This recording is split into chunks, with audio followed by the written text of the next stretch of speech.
Hey everyone, KSLA First Alert Chief Meteorologist Jeff Castle here. Next weather maker arriving on your Wednesday. Do pack the rain gear and be prepared for some showers and even some thunderstorm activity and perhaps some isolated severe weather.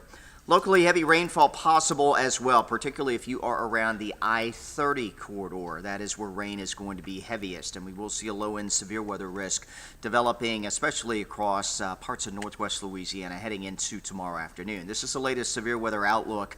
Marginal to slight risk across the area. Probably our highest chance for seeing any strong storms will be in the slight risk, which does cover the eastern and southern parishes here in northwestern Louisiana. So prepare accordingly. Have a way to get weather alerts. We'll, of course, be watching and keeping an eye on the storms as they move on through. Main concern, damaging wind gusts. To a lesser extent, low tornado threat.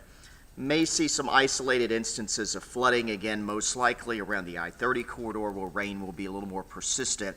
And right now the threat for large hail looks to be fairly minimal. But again, we'll keep an eye on all this for you as we head through the day tomorrow. Here is that latest hour-by-hour forecast with Future Track showing that through tonight. Again, the bulk of the wet weather is going to be around I-30, so this is where the rain totals will be highest. Some downpours possible at times.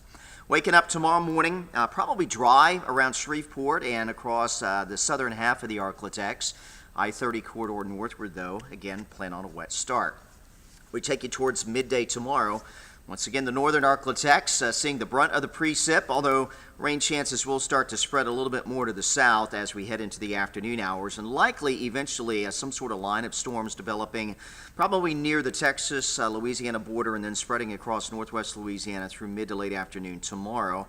And that's where we'll really see our greatest risk of any severe weather. Ahead of that line, temperatures may reach the upper end of the 70s. We will start to cool back in many areas as the afternoon progresses, and expecting to see some cooler weather coming in for the evening hours as the rain continues to depart not too long after the sun goes down on your Wednesday. Latest here on your First Alert 7-day forecast does show a nice end to the work week. Sunshine back on Thursday. Highs will be still in the upper 60s, but coming down. A little cooler on Friday, a few clouds around with highs in the low 50s. Heading into the weekend, we'll stay slightly cooler than average for this time of year, mid-50s to around 60 for those highs. Morning lows will run primarily around that freezing mark, but we do expect to see dry weather for your weekend plans. Heading into next week, likely unsettled again, getting back into the mid-60s, but maybe tracking some more wet weather by Monday and Tuesday of next week. Latest on your forecast always here on our website, KSLA.com, and on your smartphones with the KSLA First Alert weather app. Meteorologist Matt Jones in on your Wednesday morning. You'll have the latest details on tomorrow's rain and storm activity in your forecast starting at 4:30 a.m. Hope you have a great night. We'll see you first thing in the morning.